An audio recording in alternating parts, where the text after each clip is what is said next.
I'm going to talk this morning about Kazimir, I think it's a little bit, no, it's really this afternoon, isn't it? I'm going to talk about Kazimir Malevich's Reservist of the First Division, and I'm going to talk about it both in the context of the artist's personal life and his creative development.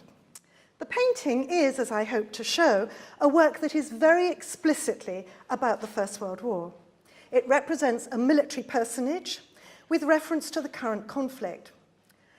I'm also going to suggest that it might have been conceived as a self-portrait, reflecting the artist's state of mind during the first few months of the hostilities. And indeed, I think that the painting relates to the subject of war in general, Malevich's relationship to the conflict, his personal experiences, and his own predicament as a reservist. Finally, in the last few minutes, if I'm allowed, I would like to suggest that this work represents an important step in Malevich's evolution towards suprematism. The painting was probably produced during the autumn and winter of 1914 to 15, and seems to have been completed in time to be shown at the exhibition the year 1915, which opened on the 23rd of March 1915 and closed on the 5th of April. It's not mentioned in the catalogue, but according to Jablonowski, it was actually shown. The painting also seems to have formed part of the retrospective display in March 1920, which was devoted to Malevich. It was actually the 16th exhibition, the personal exhibition of Malevich, his path from Impressionism to Suprematism. A photograph in the Harjev collection shows that originally, because now the painting has been relined, the Museum of Modern Art likes to keep its work in pristine condition, but a photograph in the Harjev collection shows that originally there was an inscription on the verso. One part of this stated that the work had been acquired by the State Museum of Contemporary Art. The other half of the inscription described the painting, and I've put up the quote here, a cubist solution of the pictorial surface. 1914, elements depicted, a reservist, an announcement, an arm, a face, and temperature. I think we can all essentially agree that this is a cubist solution of the pictorial surface. The layering of the forms, the mixture of abstract elements and fragments of more descriptive components indicates this painting is related to synthetic cubism. We can also see a large thermometer stuck proudly on the yellow rectangle, which clearly refers to the temperature of the inscription. But the other items of the inscription are more difficult to locate. There are features that belong to the face, half a moustache, one ear, a single line suggesting a scar, a series of wavy lines, which seem to denote hair. These surround a blue square, and this implies that the square is denoting a face. The large beige rectangle below probably indicates the soldier's torso, clothed in regulation army beige, with a sleeve attached.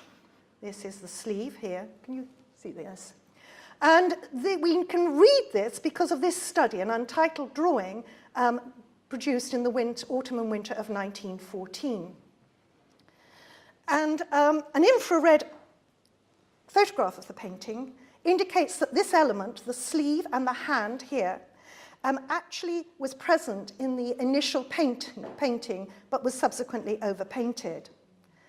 Although the hand is omitted in the final painting, the sleeve remains, reduced now to a rectangular element with shading along one side, indicating a kind of limited volume. This then is the arm, as described in the inscription on the verso of the canvas. The whole evokes the notion of a reservist who could be called up at any moment to fight in the conflict. The sketch certainly shows or suggests certain continuities with the earlier painting, The Guardsman of late 1913, early 1914, both compositionally and through various rounded forms evoking the front of a steam engine, sort of this kind of form here. This suggests that the cylindrical shape below might actually be, so these kind of things which suggest smoke here. This suggests that this shape here, which we encounter here and here, may be intended to denote part of a train, or the metallic funnel at the very front of the engine, through which steam escapes. Although here it seems to be inverted. The number 486 on the drawing seems to relate to the numbers that trains had. And I was looking for a train at this time, and I came across a photograph of Lenin's train that's transported him to Petrograd, notably in April 1917. But you can see that Russian trains at this time had these numbers. And clearly, this numbering in the painting, along with this kind of formulation here, and this smoke, suggests a train. And what you have left is just simply from the 486, all you have left in the final painting is the 8. I've put here the through station Kontsevo, which is actually in the exhibition, because this again is a train going through the station of Kontsevo, where Malevich stayed in 1913. And here we have again this sense of the front of the engine and the steam coming out. So I think this suggests that this formulation here may indicate a train. And of course, trains played a vital role in ferrying troops, as Jonathan told us earlier, as well as taking supplies and equipment to the front line. The engine configuration, of course, is absent from the final painting, as are the repeated circular lines. So here, here, here, here, not here, although there might be this kind of echo just here and here. Nevertheless, the similarities are certainly striking when we look at all four images together. The metallic cone, the curvilinear forms, reinforce, I think, the identification of a train. There may also be an allusion to gun imagery. And this is a Russian Maxim machine gun, apparently, according to Jonathan, actually manufactured in the UK. But this is a gun here with people recreating soldiers from the 13th Imperial Regiment using it. So this is the kind of installation of the Russian Maxim gun. And I have suggested that this configuration here, plus this configuration here, right, if we go back here, I wonder whether this configuration here actually may refer to these bullets being fed in to a gun. And presumably Malevich might have known about the Maxim machine gun, which had been in use in the Imperial Army since 1910. In this interpretation, of course, this would suggest that this element here might also be part of the gun that we see here, and that this frame here might actually echo this frame behind which the reservist would cower or boldly go. These references are clearly absent from the final painting, as you can see here. Although we know from the actual X-ray that there was an element going here initially, reflecting this possible gun element here. Of course, the metallic sheen of the cylinder might also retain some hidden allusion to guns. Equally, the striations, which actually are up here, may still retain, may remain as a residual reference to the sheets of bullets fed into the Maxim gun. Alternatively, they might represent the kind of rows of bullets which we saw displayed in officers' uniforms. Other elements of the painting also have military connotations. This is a small 7-kopeck stamp of the Tsar. I couldn't actually expand it so that it was still legible, so I just got an image of a 7-kopeck stamp here. But of course, as we know, from 1915, he was the commander-in-chief, certainly the head of the state. So this is a military allusion. Equally, this element here, which again is present in the study, may refer to the Cross of St. George, which was awarded for bravery. The first and second class medals were gold, but of course those were for the officers, and the rank and file, if they were really brave and even actually survived, actually only got silver medals. So there was a class system even in the medals you might get. Even the moustache has a military reference. And I found these wonderful pictures of the royal family, the imperial family, with offers of the officers of the Semenovsky lifeguards here, all of whom sport these wonderful moustaches. And here again we have Tsar Nicholas II visiting his command, and again we see his moustaches as well as those of his commanders. The thermometer seems to introduce a dissonant element. What on earth does it have to do with military occupation, one might ask? But it was clearly important, since the inscription referred to temperature as an important component of the painting. It's almost certain that it's an allusion to the role that the extremely cold winter temperatures played in defeating the French in 1812-13. This had been emphasized by Charles Minard in 1869 in his study of Napoleon's invasion of Russia.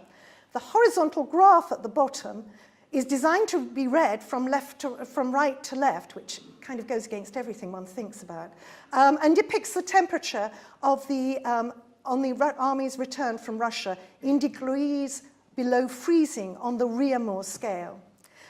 And I think it's important that it's significant that it's a Réaumur thermometer, because the Réaumur thermometer is based on the 0 point of freezing water. So the 0 point is the temperature at which water freezes. And appropriately, the thermometer is calibrated from -20 to +40. So it includes -20, which is -30 degrees centigrade. The references to temperature would certainly be suitable in the autumn and winter of 1914, when Malevich, probably along with other reservists, was hoping that a harsh winter might once again help to defeat the enemy, and now the armies of Germany and Austria-Hungary. Thermometers also contain mercury, and it's therefore possible that the presence of the thermometer in the painting was also intended to represent the Roman god Mercury. He was the messenger of the gods, but he was also in charge of financial gain, commerce, communications, eloquence, poetry, travelers, boundaries, luck, trickery, thieves, and guiding human souls to the underworld. All of these activities might be pertinent to the war. They certainly relate to various aspects of the war. But Mercury's messenger and escort services would be especially applicable to the situation of soldiers, including reservists. Call-up papers were sent by post. Conscripted soldiers were transported to the front line and, given the alarming death rate, might easily find themselves being conveyed to the next life by Mercury himself. These aspects of Mercury complement and reinforce the significance of the postal stamp and the sketchy image of the train. The painting, The Reservist, the title suggests a portrait. And it doesn't look like a portrait, but I would argue that the painting is, to some extent, a self-portrait. It contains personal references, although Malevich was a reservist of the 2nd Division rather than of the 1st Division. But it is a portrait that's also about the artist's own evolving stylistic and creative concerns, his life as an artist, and his worries about the war. During the early months of the conflict, Malevich was very anxious about the possibility that he would be conscripted. Sick and tired of scraping by, and now a really devastating time is upon us. Something horrible is going on inside me. It is as if terrible forces are fighting for the possession of my body, life and death, vulgar words like Sologob. Of course, Malevich was self-taught, so he had Sologob misspelled, but I have kept it because it is kind of very evocative of Malevich himself and Merezhkovsky. But this war goes on. Later, he wrote in the summer of 1915, he confessed, "The impending alarm of war is forcing me to work intensively, since the days are numbered and the second-class reservists will be leaving. That's why I'd really like to finish some things before setting out on this new road." Malevich was actually called up at the end of July 1916. He had, just before this, he wrote, "Again, dark clouds are approaching my window, but I'm making every effort to work. The fact that I will go to war, that my body will fertilize a yard of earth, does not throw me into gloom. The summer will pass and the autumn will come, and I will have to leave my work and get ready to learn to kill. I'm now beginning to worry about my works, where they will go, how to divide them up." Actually, in the army, he reported, "Work has already come to a halt. The paintings are packed and one is unfinished. Oh, how much is still left in me, and no one will know what I've done and what I wanted." But he wasn't sent to the front. He was sent to Krivichi in Belarus, serving in the unit of engineer Okhtensky. But in November, he was transferred to the front at Smolensk. Fearing death, he wrote, "My hour has come. Fate has thrown the little balls, and my number has come up. So I will go under the whistling shards. My soul is casting about in all directions. My consciousness wants to separate from my body, but my spirit is fighting, and there is no separation. If only I come back alive." And as these extracts from his letters to Matushin indicate, the war from the 1st of August 1914 onwards was very much at the forefront of Malevich's thoughts, making him acutely aware of his own mortality and giving him a sense of creative urgency. And I think it also stimulated his artistic invention. It galvanized his further explorations of Cubo-futurism in relationship to the poetic theories of Zaum, of the transrational, the beyond sense, and notions of the fourth dimension. Inevitably, reference to military conflict appear in several works that he produced during 1914. Some of these actually predate the beginning of hostilities, reflecting the enormous international unrest and tensions that preceded the outbreak of the war itself. In the allegist painting on the left, Malevich, the Englishman in Moscow, weapons such as the bayonets, and the sword, cutting across the, which I think it's intentionally cutting across the figure at the sort of height of the neck, are included among objects as diverse as a small church, enormous fish, and scissors, as well as a bit of a saw, and this red spoon, which was initially a stuck-on real element. These objects are all arranged flatly in an irrational or illogical manner, without regard to perspective or scale. Military imagery is also found in sketches such as War, which we see here, and which includes a horse, a fork, an arrow pointing to the word Berlin, and the word teeth, Zuby, inscribed across the entire image, and Zabluzhdenia, or delusion or error, at the bottom. Cavalry was still an important component of any army, while arrows were often used in battle plans. Portrait of a Moscow lady, which you see here, also contains arrows directed here, you see, to the north, Sever. And at Turkey, Turcia, we were talking about the Turkish war, the Turkish conflict. A horse and the word pistol, pistolet here, along with items of a less violent nature, like the horse itself and what looks like these lips. This is the arrow pointing to Turcia, and a boot. I don't know whether it's a military boot. Naturally, references to the conflict, and this is the guardsman here, where the references to the conflict, it's late 1913, early 1914, are much more elusive. Although in view of the image of the train, which I saw in the through station at Kuntsevo and in the Reservist itself, I think that this image may refer to trains. Certainly this is much more epaulets. This may again refer to a gun of some description, although this looks as though it might also refer to aircraft.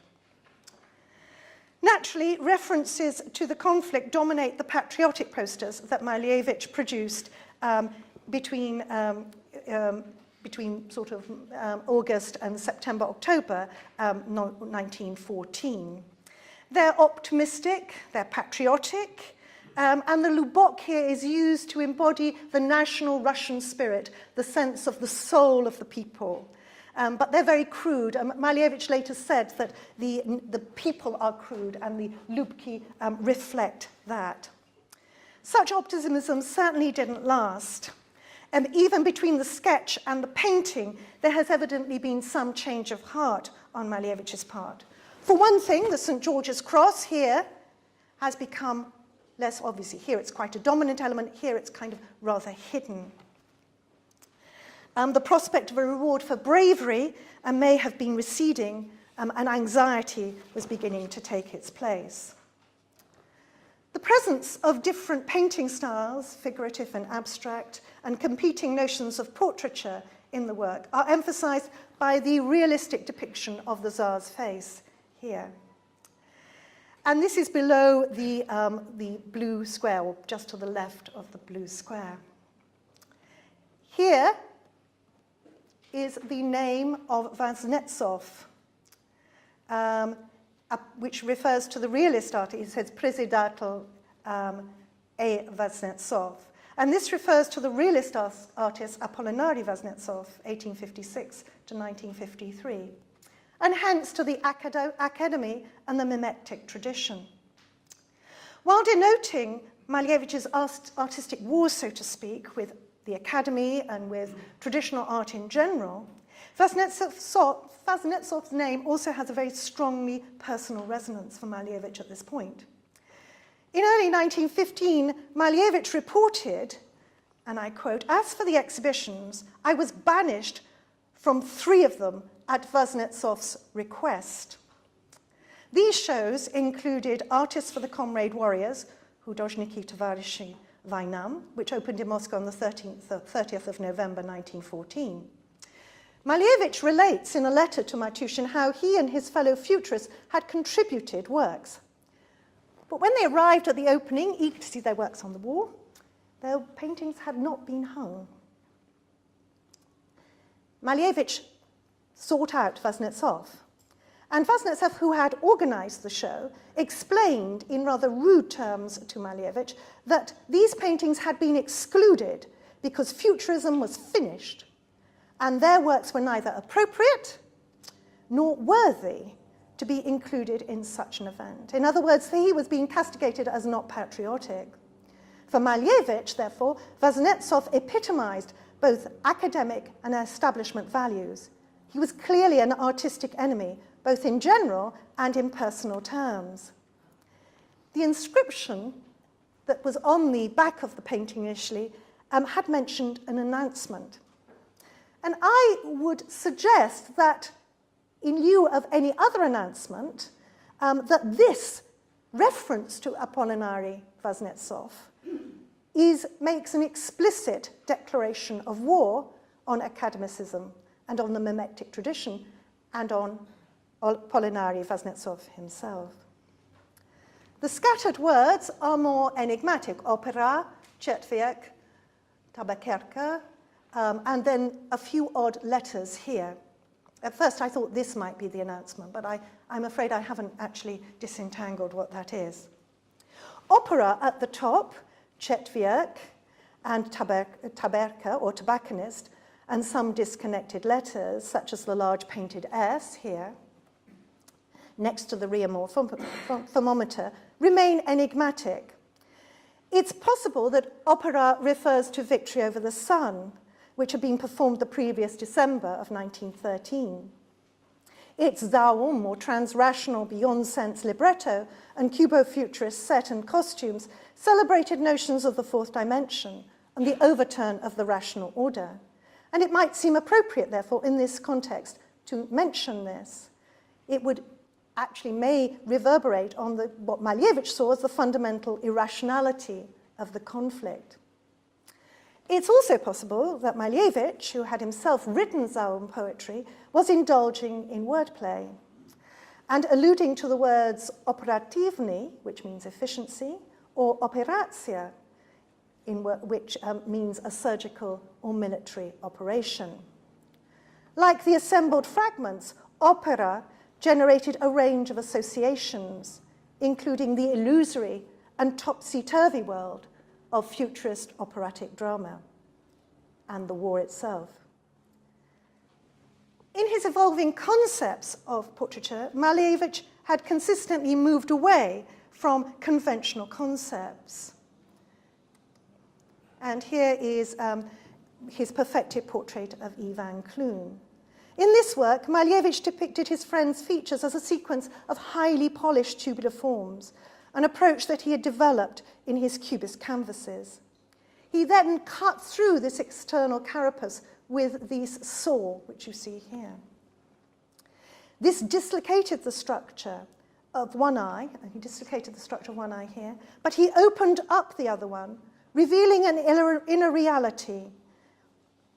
Clun's concerns, his thoughts, his feelings, his activity. This action emphasized Clun's inner vision, as well as the nature of artistic vision itself. For the Englishman in Moscow, Malevich adopted a very different approach. Using the format of synthetic cubism, he layered his forms. But these were now at vastly different scales, and therefore occupied very different spaces. They each occupy a different space, and so en masse reflect a multi-dimensional space. But each space is dislocated and kind of separate from the other. So it's a very uneasy space. For the portrait of Matushin, Malevich cut through. He reverted to a more abstract or synthetic cubist mode in fragmenting everything. Even the forehead. There are no eyes now. We don't see, the eyes are the vision of the soul. We don't see Matushin's eyes. We see this, which denotes, as we know from drawings, the piano, because of course Matushin was not just an artist, he was also a musician. We have a sense of keys here and sense of the piano as well as his kind of activities. But it is not a very clear portrait. But there is a sense of moving towards different notions of portraiture. And this development within a particular genre of painting was indebted also to the use of collage. The geometric planes in the Reservist obscure the legibility of the whole, eclipsing the fragments of real objects, while collage emphasizes the nature of the reality being eclipsed. It also allowed, collage also allowed Malevich to synthesize these two types of space, the pictorial and the real, mediating constantly between illusion and reality. Collage facilitated experimentation with orchestrating the pictorial surface and manipulating the distinctive pictorial components, not making a sequence of distinct spaces, but making a synthetic space, a multi-dimensional space, which is integrated into a whole. This is evident in the Reservist, but it's also clear in two important companion pieces, which were produced about the same time. On the left, we see Malevich, Woman at a Poster Column, which is actually on display at Tate Modern. Here, Malevich used lots of distinct, different types of collage elements, not just elements from newspapers, but also actual materials like lace is included, also patterns here, and even this, which seems like a bit of a real material as well. He had put a real spoon on in Englishman in Moscow, but that had kind of created a dislocation between the painted surface and the real surface. Here, in Woman at a Poster Column and in the Reservist of the First Division, Malevich is integrating the different elements through collage to create a more elusive, a more fluid and synthetic sensation of space. This is also true of composition with Mona Lisa. But here, the announcement which Malevich had made here against Apollinaire Vaznetsov and for the war against academicism is taken further. Here it's very explicit. The Mona Lisa is scratched out. There are words here taken from newspapers which indicate that there is a place for rent, a place to be occupied. Mimetic art, figurative art, is dead, and it is to be taken by, its place is to be taken by more abstract work. Malevich is also described, based on here, частичное затемнение, partial eclipse, the same words as he used in The Englishman in Moscow. In these three works, Composition with Mona Lisa, Lady at a Poster Column, and Reservist of the First Division, we see that Malevich is using collage to move towards a more universal pictorial space and a vocabulary of geometric planes of saturated colour. It was on the basis of this formal experience that he revisited his designs for Victory Over the Sun in spring 1915 and found valuable inspiration for his breakthrough into the objectless art of suprematism. In this context, it's interesting to compare Malevich self-portrait Callimasses in the Two Dimensions with Malevich Reservist of the First Division. In both, in Reservist of the First Division, we have a blue square, which seems to denote the face. In here, Malevich self-portrait of Callimasses in Two Dimensions, we also have a blue quadrilateral, which may equally be part of denoting a face. In other words, as a conclusion, I would like to emphasize the historical and personal creative importance of the Reservist of the First Division. It represents an important portrait of the artist at a significant moment in his life and artistic development. At the same time, in its formal experimentation, the painting undoubtedly played a role in leading to suprematism. In this context, it is intriguing to note that the study is inscribed 010 here, suggesting a connection between the conception of the Reservist of the First Division, the emergence of suprematism, and the 010 exhibition. Thank you.